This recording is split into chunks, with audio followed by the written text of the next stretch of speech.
정부는 내년 상반기까지 우리금융자회사인 경남은행과 광주은행을 분리 매각하고 우리투자증권은 우리금융과 묶어서 팔기로 했습니다. 정부가 대중소기업 상생 협력을 위해 중소기업의 납품 단가를 인상할 때 비용 일부를 대기업에 분담시키는 방안을 검토하고 있습니다.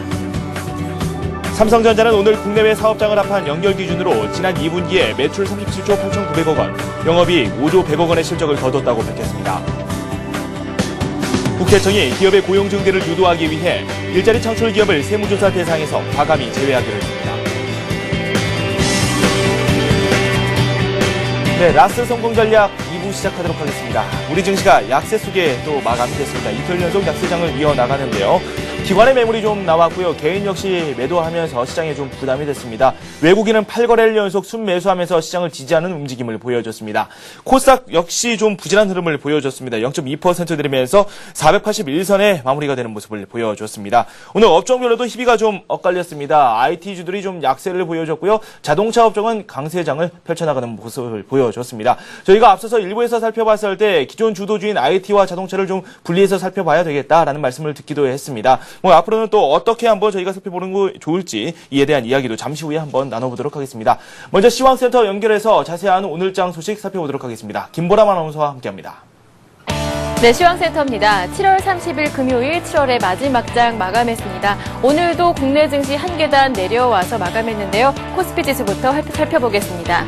오늘 코스피는 11포인트 내리면서 1759포인트에 마감했습니다. 오늘 출발은 1768포인트에 출발했는데요. 어제와 마찬가지로 9시 구간의 상승으로 흐름을 잠깐 바꾸기도 했지만 이내 하락으로 반전했습니다. 오늘 1760선 지지에 주력하다가 이내는 1759포인트 내려와서 마감했는데요. 현재 지수는 5일선 이동평균선 아래에 내려와 있는 상황입니다. 지수 움직임 수급으로 다시 한번 체크해 보겠습니다. 오늘 외국인 쪽에서 매수세가 들어왔지만 개인과 기관 쪽에서 매도세가 나오는 모습이었는데요. 외국인이 800억 원 정도 사들였지만 개인 쪽에서 800억 원 넘는 물량 역시 매도했고요. 기관 쪽에서도 초신권을 중심으로 100억 원 넘는 물량 매도세 나왔습니다. 프로그램 쪽에서는 2천억 원 넘는 매수세가 들어오는 모습이었습니다.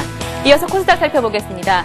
장중에 하락으로 흐름을 바꾼 뒤에 다시 일어나지 못하고 마감했습니다. 오늘 코스닥은 1포인트 내리면서 481포인트에 마감했는데요. 오늘 출발은 483포인트 상승으로 출발했습니다. 하지만 9시 구간의 기관의 매물이 부담으로 작용하면서 하락으로 흐름을 바꾼 뒤에 480선을 중심으로 등락을 반복하는 모습이었는데요. 그래도 480선까지는 지지해주면서 마감하는 모습이었습니다. 지수 움직임 수급으로 다시 한번 체크합니다. 오늘 개인과 외국인 쪽에서 매수세가 들어왔는데요. 개인 쪽에서는 100억 원 넘는 물량, 외국인이 30억 원 정도 사들였습니다. 반면에 기관 역시 매도했는데요. 기관이 190억 원 정도 매도하면서 지수 하락을 부추기는 모습이었습니다. 이어서 외환시장 가봅니다. 원달러 환율은 상승으로 출발했지만 오늘 하락으로 마감을 했습니다. 네, 이어서 오늘 4만 80전 내리면서 1182원 60전에 마감하는 모습이었는데요. 오늘 출발은 상승이었습니다. 하지만 월말 내고 물량이 꾸준하게 나왔고요. 역외 세력에서 달러 매도세가 나오면서 하락 압력을 받았는데요. 오늘은 0.32% 하락 움직임 나타나면서 1182원 60전에 마감하는 모습이었습니다. 이어서 코스피 시가총액 상위 종목군 한번 살펴보겠습니다. 삼성전자가 오늘 호실적을 발표했음에도 불구하고 2% 내렸습니다. 81만 원대까지 내려왔고요. 포스코가 정부의 철강 가격 인하 압력설에 오늘 4% 급락하는 모습이었습니다. 50만 원대 지지하지 못하고 49만 2천 원 기록했고요. 현대차 어제 호실적을 발표했는데요. 오늘 3.4% 올랐습니다. 금융주 약세 신한주도 내렸고요. 삼성생명은 아직까지 빨간불을 유지한 상황입니다. 한국전력이 1% 내렸고요. 현대중공업 역시 내렸습니다. 현대모비스 0.7% 내렸고요. KB금융이 실적 발표를 앞두고 실적 둔화 우려감에 1.5% 조정받는 모습이었습니다. LG는 아직까지 오늘 조정받았지만 아직까지 시총 12위는 지지하고 있는 모습입니다. 이어서 코스닥 살펴보겠습니다. 서울반도체가 오늘 4거래일 만에 반등을 시도했는데요. 3.6% 오르면서 43,550원까지 올랐습니다. 반면에 셀트리온, SK브로드밴드, CJ오쇼핑까지 내리는 모습이었고요. 포스코와 ICT 역시 5.6% 급락하는 모습이었습니다. 다음과 메가스터디 상승하는 움직임 나타나고요. 동서, 태웅 역시 올랐습니다. 네오이즈게임즈와 SK컴즈 역시 1% 상승 움직임 나타나면서 강한 모습을 보여줬습니다. 네, 이어서 오늘 특징 테마주도 한번 살펴보겠습니다. 2분기 실적을 발표한 종목들 그리고 발표를 앞둔 종목들 살펴보겠습니다. 삼성전자 실적을 발표했는데요. 2% 조정받는 모습 나타나고 있습니다.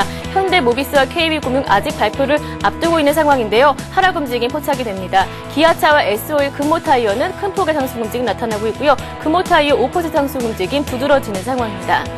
네, 이어서 자동차주 한번 살펴보겠습니다. 연이은 어닝 서프라이즈 속에 자동차주들은 오르고 있는데요. 쌍용차가 오늘 2.9% 올랐고요. 현대차, 기아차 역시 3%, 2% 올랐습니다. 반면에 실적 발표를 앞두고 있는 현대모비스만이 조정받는 모습이었고요. 부품주들도 상승세를 이어받으면서 4% 큰 폭으로 올랐습니다. 네, 이어서 기계주, 금융주 한번 살펴보겠습니다. 반면에 금융주들은 실적 부진 우려감에 내리는 모습이었는데요. 신한지주가 1% 내렸고요. KB금융 1.5%, 우리금융이 3.9% 내리면서 금융주들은 약세였습니다. 반면에 기계주들은 큰 폭으로 올랐습니다. 외국인과 기관의 쌍끌이 매수세가 들어왔는데요. 두산중공업이 1% 올랐고요. 두산인프라코어가 3.9%, 조선선제 어제에 이어서 9% 큰 폭으로 급등하는 모습입니다. 성진지온텍, NK까지 상승세를 유지하는 모습이었습니다. 반면에 철강주들은 내렸습니다. 정부의 가격 인하 압력설에 오늘 내렸는데요. 포스코가 내렸고요. 현대제철 역시 3.7% 큰 폭으로 내렸습니다. 포스코 강판과 동국제강 2% 하락 움직임 나타나면서 철강주들이 약세였습니다. 반면에 비철 금속주들은 크게 올랐습니다. 비철 가격의 상승 움직임에 따라서 주가도 같이 올랐는데요. 고려아연이 2% 올랐고요. 서원과 이구산업 2%대 상승 움직임 나타났습니다. 대창 역시 4% 가까이 오르면서 비철 금속주들이 강세를 나타냈습니다. 네, 오늘 이번 주장 견고점 돌파 이후에 한 계단씩 조정받는 양상이 나타났습니다. 그렇다면 다음 주장은 어떤 장이 펼쳐질지 라츠 성공 전략과 함께 알아보시기 바랍니다. 지금까지 마감 시황이었습니다. 네, KB금융의 실적이 발표가 됐습니다. 이제 막 발표가 됐는데요. 2분기에 3,350억 순손실을 기록했고 적자로 전환이 됐다고 합니다. 자회사죠. 이 국민은행에서 이 프로젝트 파이낸싱 대출 부실에 따라서 충당금이 더욱더 늘었다라는 소식이 전해지면서 일단은 좀 오늘 하락하면서 마무리가 됐습니다. 다음 주 흐름까지도 한번 저희가 주의 깊게 살펴봐야 되겠습니다. 구체적인 시장 상황 더 살펴보도록 하겠습니다. 현대증권 투자컨설팅센터의 류용석 팀장 연결되어 있습니다. 안녕하십니까? 네, 안녕하십니까? 네, 오늘 장도 좀 조정을 받았군요. 오늘 장 특징부터 한번 살펴보도록 하죠. 예, 오늘 장 최근 3일간인데요. 외국인들의 순매수 강도가 현저히 좀 약화되고 있습니다. 어제와 그제 1천억대에서 오늘은 1천억 미만대인 800억 정도의 순매수에 그쳤고요. 오히려 IT 쪽 매도가 있었고 금융주는 소폭 매수가 있었습니다. 선물 매도는 장중에는 6천가량까지 외국인 매도가 확대됐는데요. 종가 기준으로는 2천억 정도여서 선물의 일부는 좀 환매수하면서 마감을 했습니다. 아시아 증시가 오늘 대체적으로 다 약세를 보였습니다. 최근 저점 대비해서 한 13% 정도 상승했던 상해 증시가 현재 시각 0.8% 정도 하락하고 있고요. 일본 증시 역시도 달러 약세에 따른 엔화 강세로 인해서 어제에 이어서 오늘 또 1.6% 정도 하락했습니다. 우리 증시도 오늘 0.65% 하락하면서 마감했는데요. 이러한 그 동반 아시아 증시의 그 하락 요인들을 좀 보면은요. 첫 번째는 미국 증시가 3일 연속 하락함에 따른 동조화 영향으로 볼 수 있겠습니다. 미국 증시의 3일 연속 하락은 역시 그 매크로 지표의 하락인데요. 하반기 경기 둔화에 대한 본격적인 시그널들이 출현한 점이 전반적으로 120일선을 넘지 못하는 미국 증시 흐름 속에서 3일 연속 조정의 이유가 됐습니다. 두 번째는 세인트루이스 연방은행 총재가 미국 경제가 일본식 그 디플레이션 압력에 직면할 수 있다는 발언을 해서 전체적으로 미국 증시에 대한 경계 심리를 자극했고요. 이러한 부분들은 오늘 아시아 시장 전체에도 좀 영향을 주는 모습이었습니다. 세 번째의 그 하락 요인을 보면은 삼성전자의 실적 발표인데요. 지난 그 가실적하고 거의 유사한 실적을 발표했지만 시장은 기대에서 실망으로 바뀌면서 오늘 삼성전자가 2% 넘게 하락을 했습니다.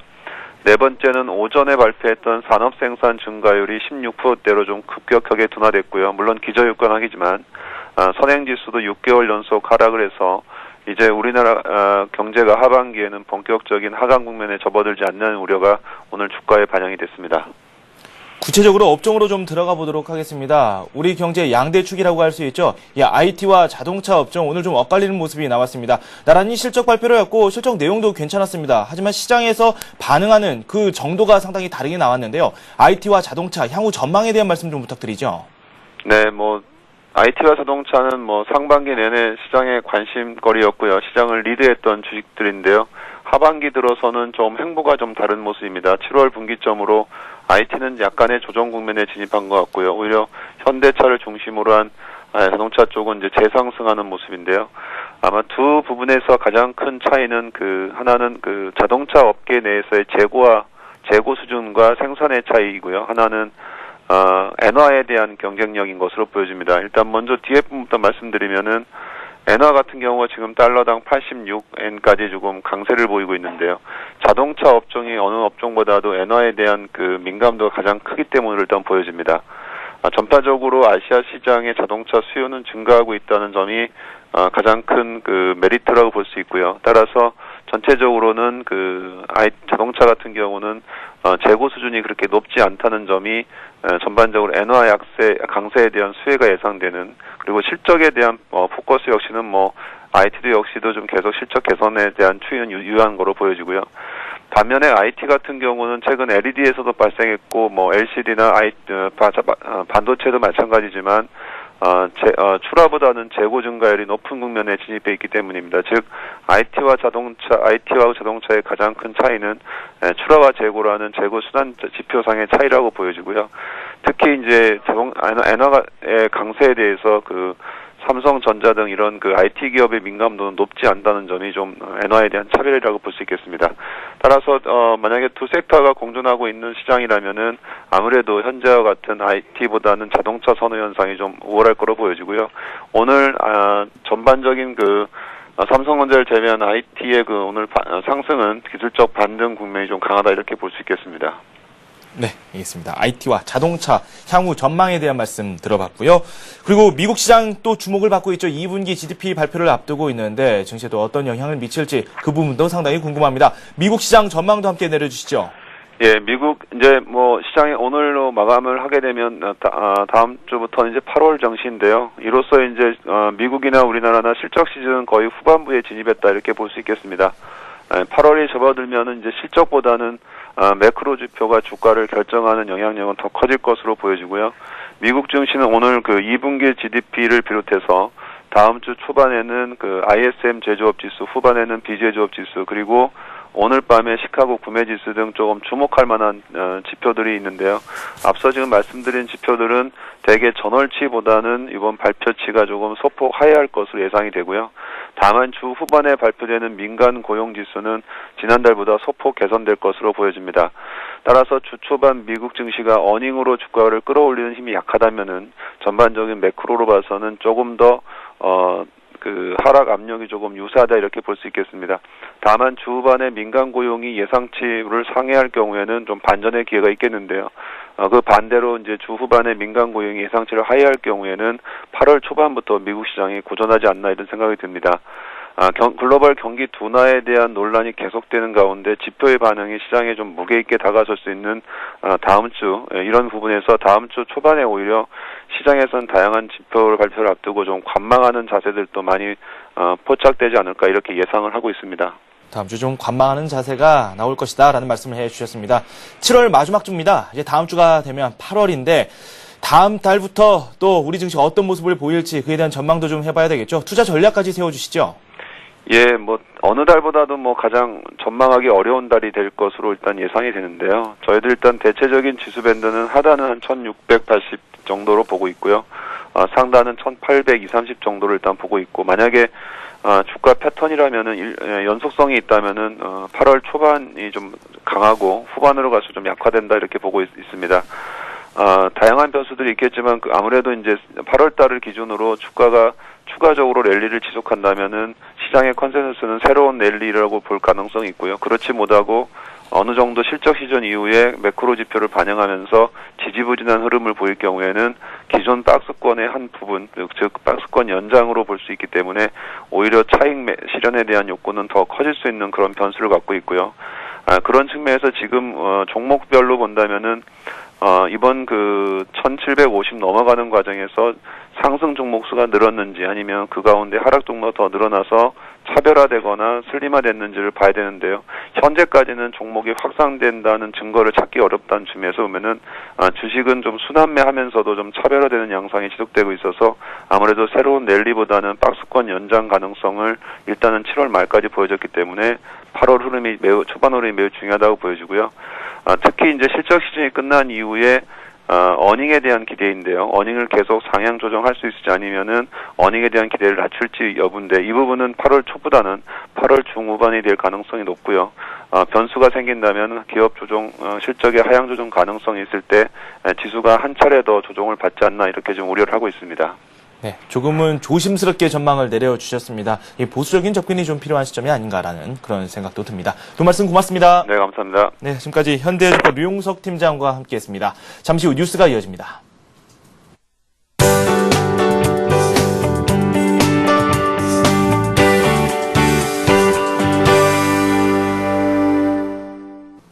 이 시각 주요 뉴스입니다. 정부는 내년 상반기까지 우리금융지주를 민영화하기로 했습니다. 우리금융의 자회사인 경남은행과 광주은행은 분리 매각하고 우리투자증권은 우리금융과 묶어서 팔기로 했습니다. 공적자금관리위원회는 오늘 이 같은 내용의 우리금융 매각 방안을 의결했습니다. 위원회는 우리금융지주의 지분을 일정 수준 이상 매각하거나 다른 금융지주사와 합병하는 방안을 추진할 계획입니다. 우리투자증권은 우리금융의 매각 가치를 극대화하기 위해 우리금융과 묶어 매각할 방침입니다. 또한 우리금융이 지분 100%를 보유한 경남은행과 광주은행은 분리 매각하되 각각 지분 50%의 한 주 이상을 더해 팔거나 합병하는 방식을 추진하기로 했습니다. 정부가 대중소기업 상생 협력을 위해 중소기업의 납품 단가를 인상할 때 비용 일부를 대기업에 분담시키는 방안을 검토하고 있습니다. 최경환 지식경제부 장관은 오늘 라디오 프로그램에서 이같이 밝히고 불공정 거래 행위에 대한 상시적 신고 시스템을 도입하는 방안도 검토하고 있다고 말했습니다. 최 장관은 이어 동반성장 프로그램을 2, 3차 협력업체로 확대하는 방안도 검토 중이라고 덧붙였습니다. 또한 임시투자세액 공제를 중소기업에 대한 세액 공제 확대로 전환해야 한다는 지적에 대해서는 아직 정확한 방향은 잡지 못했다고 말했습니다. 삼성전자가 분기 영업이익 5조 원 시대를 열었습니다. 삼성전자는 국내외 사업장을 합한 연결 기준으로 지난 2분기 매출 37조 8,900억 원, 영업이익 5조 100억 원의 실적을 거뒀다고 오늘 밝혔습니다. 매출은 작년 동기보다 16.6%, 영업이익은 87.5% 늘어난 수준입니다. 또한 상반기 누계로는 매출 72조 5,300억 원, 영업이익 9조 4,200억 원을 기록해 작년 동기보다 각각 18.6%와 188.4% 증가한 것으로 나타났습니다. 삼성전자는 반도체와 LCD 등 부품 부문 시황 호조와 조기 공정 전환 등으로 이익이 증가했다고 설명했습니다. 국세청이 기업의 고용 증대를 유도하기 위해 일자리 창출 기업을 세무조사 대상에서 과감히 제외하기로 했습니다. 또한 중소기업과 상생을 도모하고 선진 노사문화 정착에 기여하는 대기업에 대해서도 세무조사 대상 선정 때 특별 배려하는 등의 정책적인 인센티브를 제공하기로 했습니다. 국세청은 오는 9월 세무조사 선정심의위원회에서 내년도 조사 대상 기업 선정 기준을 정할 때 이 같은 내용을 포함시키고 10월까지는 조사 대상 기업을 확정할 계획입니다. 증권금융 뉴스입니다. 공정거래위원회가 생명보험업계의 공시이율과 관련해 담합 의혹을 조사하고 있는 것으로 알려졌습니다.